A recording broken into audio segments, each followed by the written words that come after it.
Hey guys, welcome to Scottsdale Living podcast.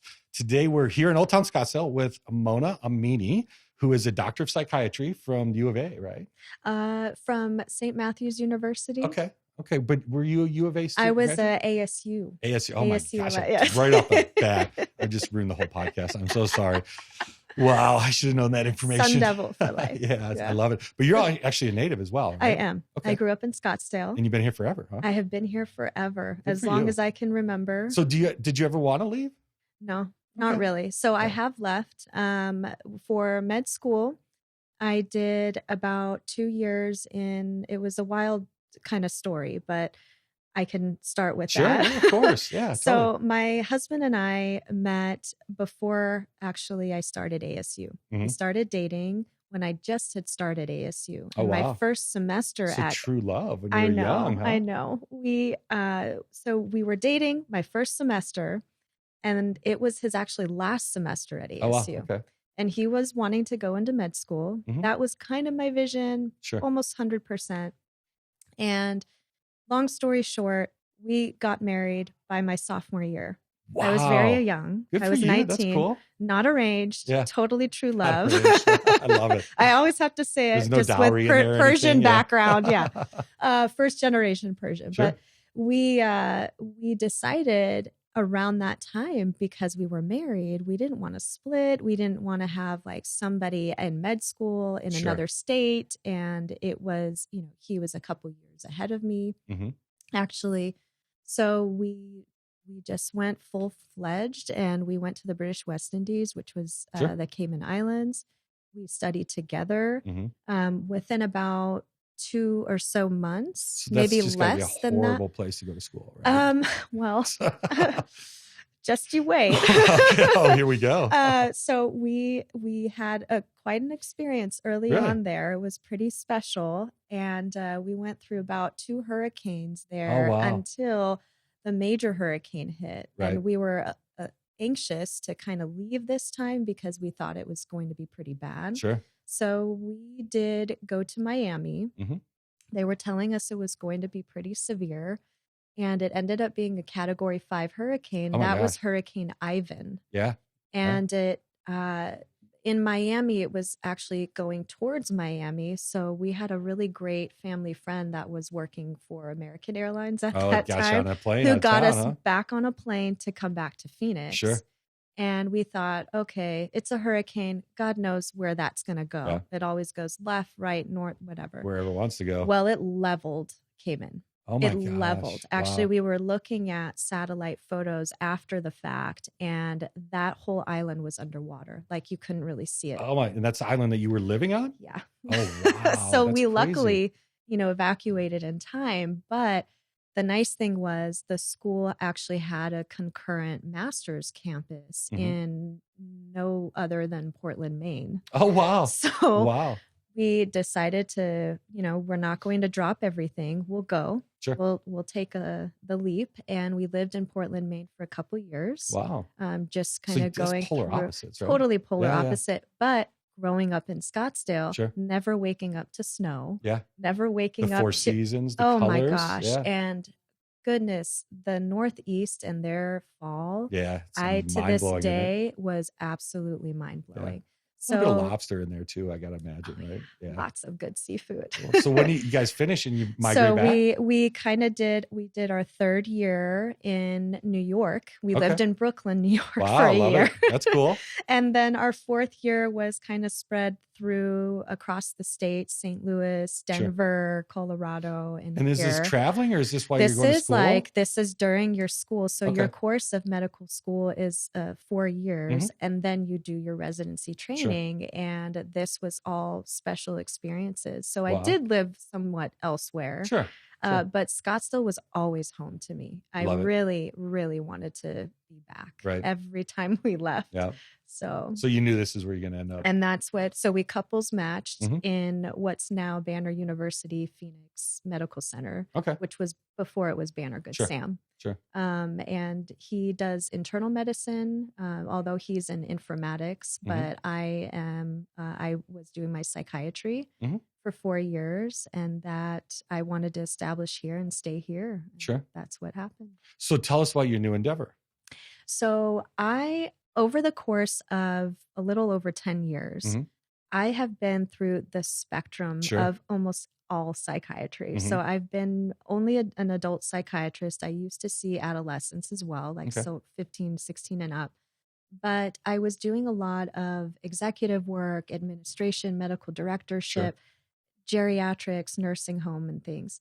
And I saw that there was a huge need and a huge absence of a real wellness investment for patients. Sure. And there are concierge models out there, and they're fantastic, and they're tried and true, and they're great for that population. But what I wanted, just kind of, I had envisioned in my mind, if I were ever to open a private practice, it would be something that I would have every little intricate kind of piece of developing from start to finish. Right. And it took me a little bit of time, but a couple years ago during COVID, I have some really fantastic network of friends that are in the creative field. So they're in the makeup business, photography, and things like that. Well, they were all pushing me to become like a content creator and, in a way, an influencer. A psychiatric content creator? Exactly. Okay. So I started it, but I was still working at that time. And I was in an administrative role, and it was a lot. Yeah. And I couldn't handle it. It was just, it was becoming too much. And so I was doing things on my own. There was nothing like there is today of these social media managers and things like that. So I ended up nixing that, but my brand, if you will, was Mind Over Manolos. And, with Manolo Blahnik, undertones. So it was kind of like a blend of education on mental health, mental wellness, and style, sophistication, and kind of like everything infused so into that one. involved into practice. Exactly. Right. So when I decided that I wanted to do the practice, it was always in the back of my mind, okay, I still love this. I love this as a brand. I think it will appeal to both genders. Sure.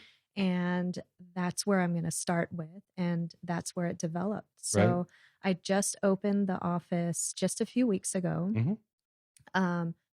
It was a really fast track once I started implementing this and having everything in mind. It was just over the summer. So I'm a very efficient person. Sure. So, you knocked it out, huh? Like the business acumen, and just went full-fledged with it. Sure. And it's a mental health wellness investment. So it's different. It's a very different concierge medicine or practice model. I want patients that are committed to wellness and committed to their mental well-being. Sure. And I can help you through that. And it's direct access to me at all times. Even if you're doing well, checking in with me, however it is. I do the talk therapy, so the psychotherapy, the medication management side, if it's appropriate and if they're, wanting that. Sure. I have IV wellness. That's to your door. I've had vetted partners that are providing that, as well as lab work and blood testing, also to your door. So completely confidential, completely private. The demographic is very variable. Ultimately, it could be a high net worth executive. It could be an ex-athlete. Sure. It could be a young generation, Gen Z or Gen Alpha that's really interested in getting their mental wellness. It seems a little different in my own personal relationship with psychiatry. It's kind of a, come in, have some sessions, figure out what's going on, and then go on your way, right? So it sounds like you're putting together a plan. You're building a basis, right? It's a commitment. Right. So I think of it as everybody goes to, well, not everybody, but most people go to the gym, right? If you think about it, it's physical exercise, but physical exercise for your brain. Sure.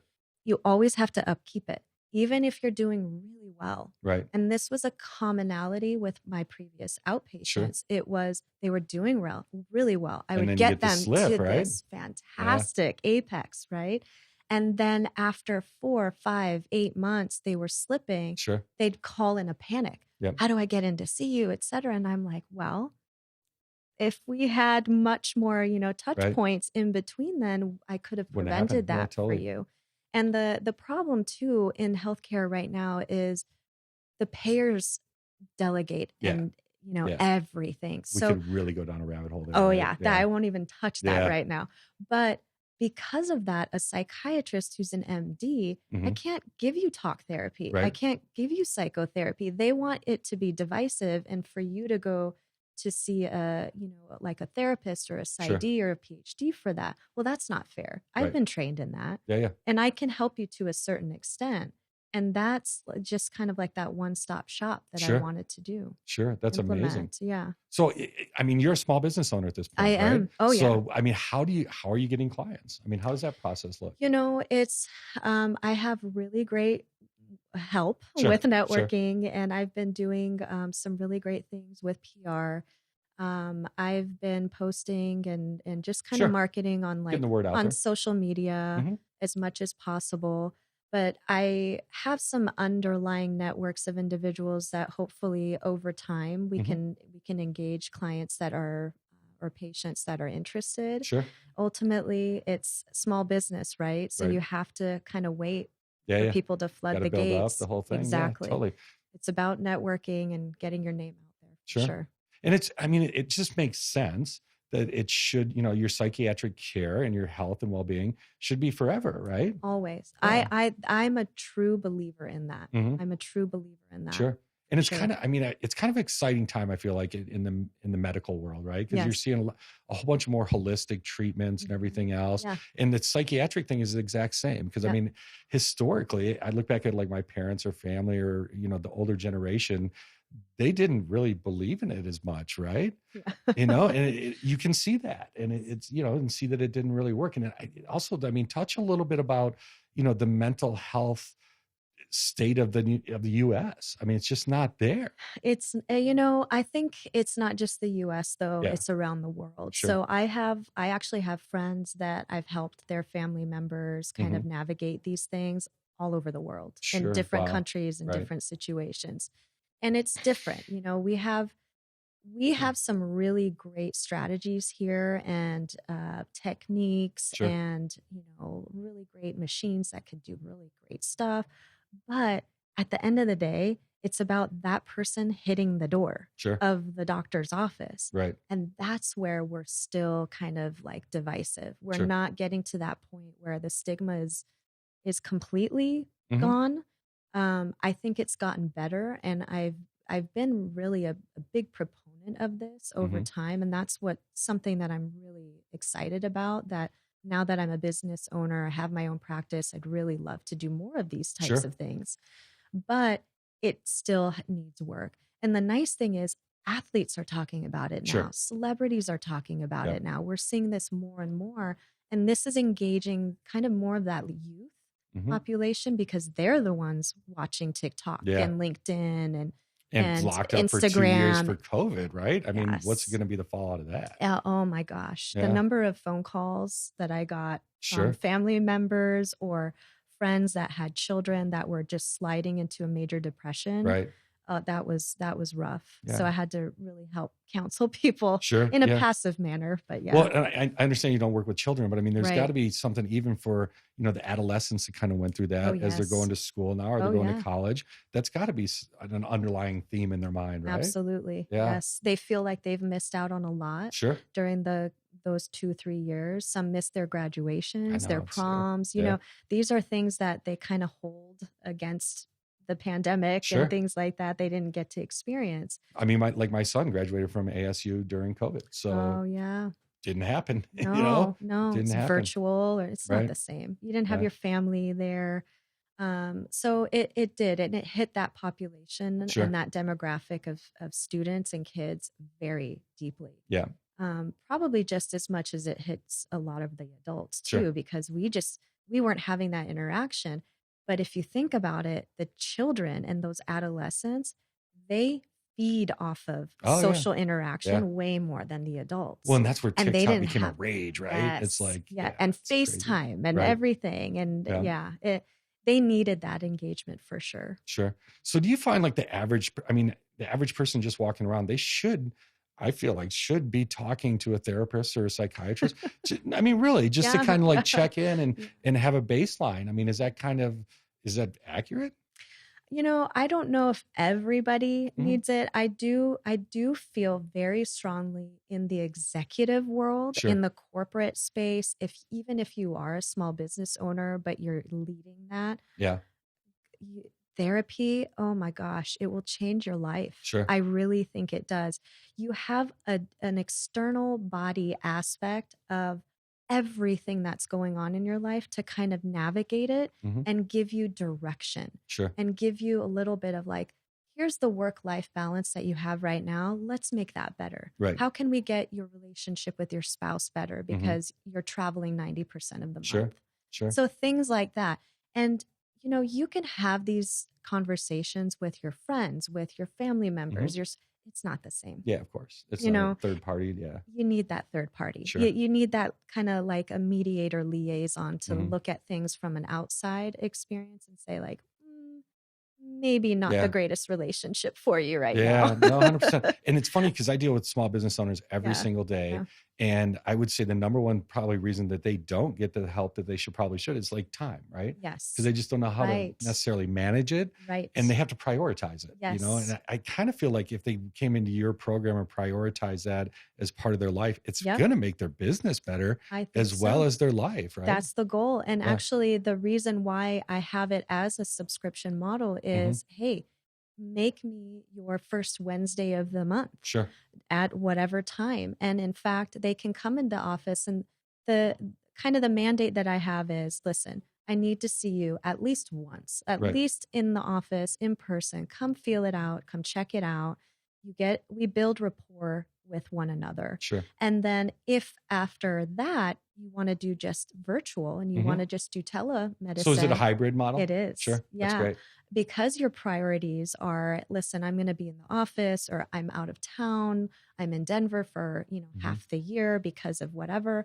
That's fine. You'll still see me, Sure. and we can still get check-ins. You still have me on the phone. Right. We have direct access to each other. Mhm. So why not continue that? Sure. So you've obviously embraced technology for your Yes. field. Yes. Is that a norm in psychiatry, or it's probably a little bit of both sides? I don't know if it's the norm. Okay. So my background is, as as I discussed before, I kind of feel like I've done it all. Sure. In a way. Sure. And I've been in every type of space. And so I have really a lot under my belt. Right. I've done like acute hospitals and things Mhm. like that, consults in a medical floor. Sure. Let's say if you're in the ICU and there's a reason why I need to come see you, I'll go to a Banner facility. Right. I adopted telepsychiatry and digital health back when it wasn't a fad, Sure. around 2015, 2016. Oh, wow. Okay. And I actually So you're kind of pioneering the whole thing. I mean, I'm not, because I didn't start a company or Gotcha. anything, Right. but I felt like I was a pioneer in Arizona. Sure. There you go. I love it. In a way, I was trying to start programs here. Mhm. For ER psychiatry consultations and helping other industries and things. But I was really full-fledged. This is the state of the future. Sure. We have to adopt this because this will easily attract more patients. Right. Now you're telling your patients it's okay. You don't need to be seen coming into an Sure. office and Sure. freaking out, so scared about that. Well, Now it's drive time and everything else it's drive too. time and everything, especially in different cities. Sure. If I can see you in the comfort of your own home, Mhm.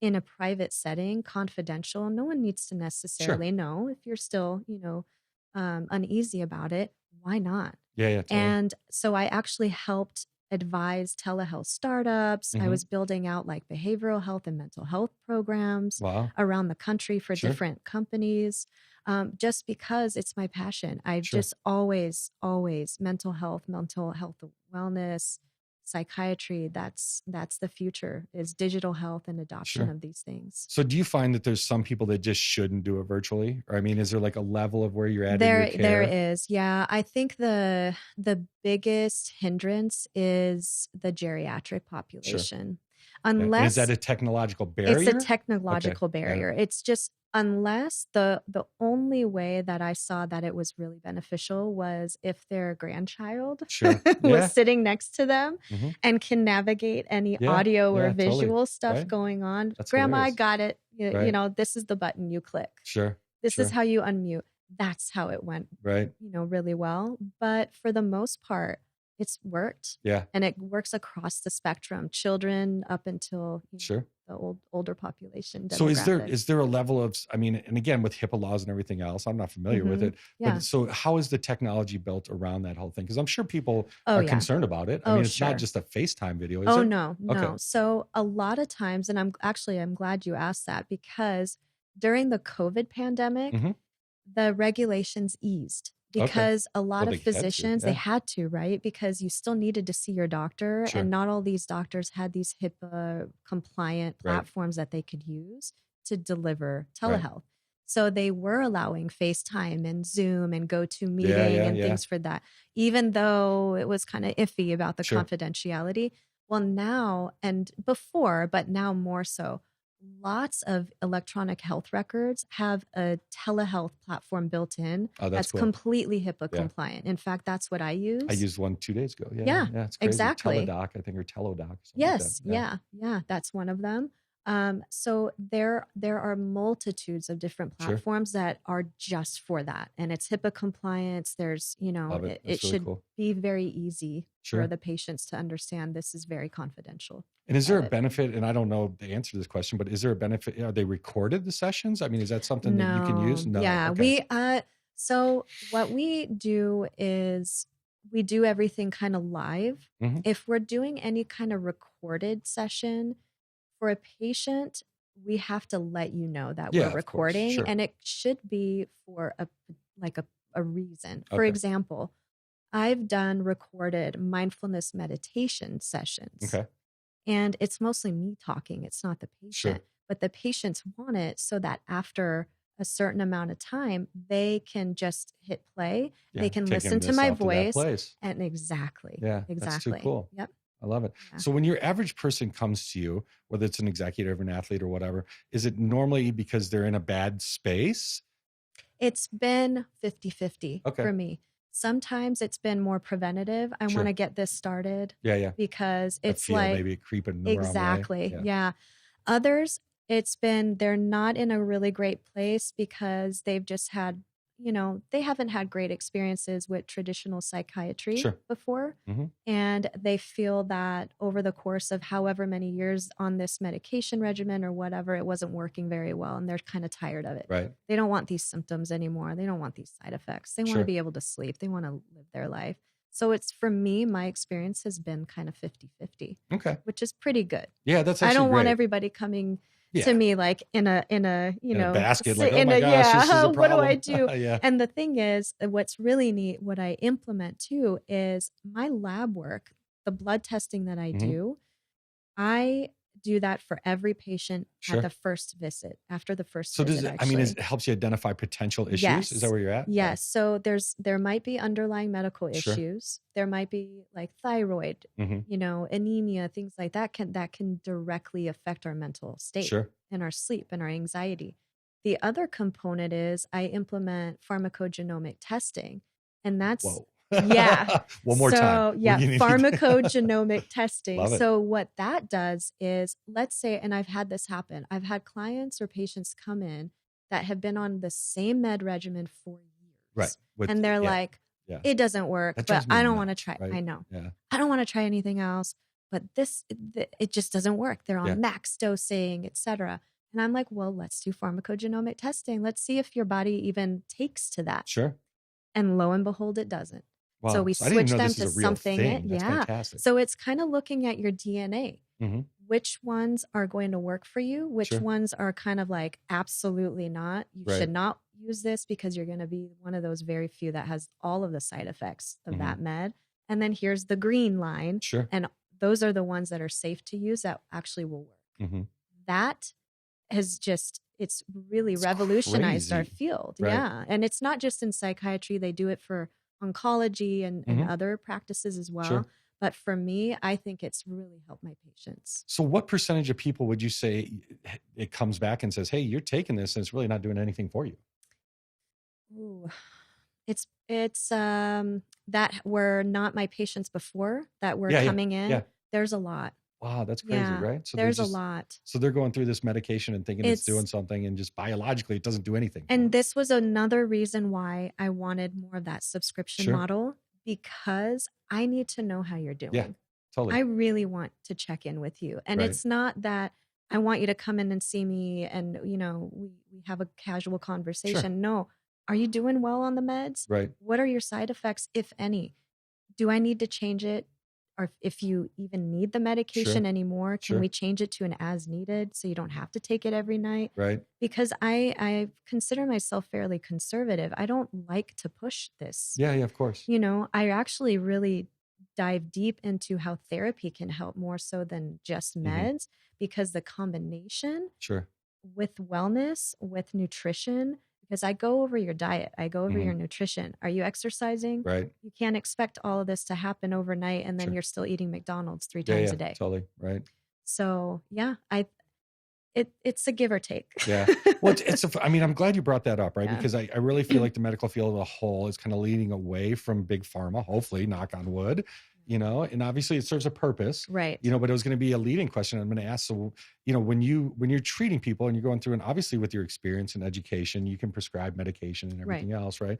So I kind of feel like there's a stigmatism from the past where it's, take this pill or take that pill or take that pill, without actually addressing the underlying condition. Yes. Right. And if you didn't use like the subscription model that you are, how could you ever identify that? I mean, in 3 visits, 2 visits, 4 visits, right? I mean, you really can't. And that's where you lose these patients, because what they're doing is, okay, I'm doing okay this month, next month, I won't see the doc for another 6 months. And then in between, in that midst, there's a lot going on in their life. Sure. There's a lot going on that you could have delved in and really dug deep into their relationship, their career, their relationship with their family, the discord that might be happening, the work-life balance. How did you get here?